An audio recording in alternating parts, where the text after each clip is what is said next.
उससे भी ज्यादा चैलेंजिंग बाला साहब के बारे में बोलना जी जी कि उनका स्वास्थ्य और आपने अच्छा उद्धव नहीं जी रहे। के बारे में जो भी कहा था कि उनका जो है उनको पूरी संगठन जो है स्वीकार कर लेगी, बिल्कुल तो वो वही भी सही हुआ। हुआ। 23 हाँ। जनवरी को जो है उनको और ताज पहनाया गया। राजेश जी, मैं आपको ये बात बड़ी ठोक बजाकर यहाँ कहता हूँ, एक और भविष्यवाणी आप मेरी जब बेस्ट ऑफ पंडित जी अगले 2-3 महीनों के बाद करोगे, उसमें ये कहोगे कि उद्धव ठाकरे का राहु जो बिगड़ा हुआ था, जो उनको समस्याएं दे रहा था, 2009 का इलेक्शन जो वो हारे हैं, आप ध्यान से सुन लेना।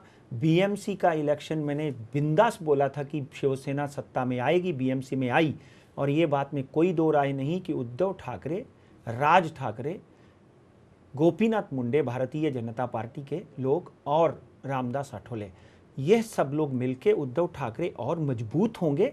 और कहीं आप राज ठाकरे बोल रहे हैं? हाँ, राज ठाकरे महाराष्ट्र नवनिर्माण सेना के अध्यक्ष जो हैं, वो कहीं ना कहीं उद्धव के साथ में तालमेल मिलाकर, और सीटों की जब बात होगी, राज ठाकरे ही बोल रहा हूं मैं, और ये 2007 से 8 से बोलता आया हूं कि बाला साहब की ये स्वतः की इच्छा भी थी, वो भी यूट्यूब पे या मेरी साइट के ऊपर आप देख सकते हो कि कहीं ना कहीं ये तालमेल बनेगा और महाराष्ट्र में बाला साहब का सपना साकार होगा।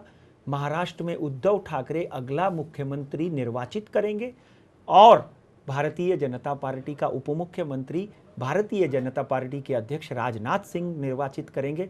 और कहीं ना कहीं इसमें महाराष्ट्र नवनिर्माण सेना के अध्यक्ष राज ठाकरे जो हैं, उनकी बहुत बड़ी भूमिका होगी इन सबको जिताने के लिए भी। और जैसे उन्होंने कांग्रेसियों को पहले जिताया, हर अलग अलग जगह पे सैबोटाइज हो गया, वोट्स डिवाइड हो गए, मगर उसके बाद में वातावरण बदला और इस वक्त वातावरण पूरी तरह से बदलता हुआ दिखाई देता है। जैसे ही ये आप जो विलासराव देशमुख की जो बात कर रहे थे, विलासराव देशमुख के बारे में आपने प्रेडिक्शन किया था एक चैनल पर और एक शो में, जो कि बहुत ही प्रतिभाशाली शो समझा जाता था उस दरमियान आपका, और सीएम बनेंगे वो। हाँ, तो आपने जब उस एक चैनल पे वो बात कही थी कि विलासराव देशमुख बनेंगे, तभी लोग विश्वास रखने के लिए तैयार नहीं थे कि ये क्या हो रहा था। और क्योंकि उस वक्त विलासराव देशमुख जो थे, वो शरद पवार साहब का जो कीर्तिमान था उसको खारिज करने के लिए बैकफुट पे थे एकदम पूरी तरह से। वो खुद मुझे बोले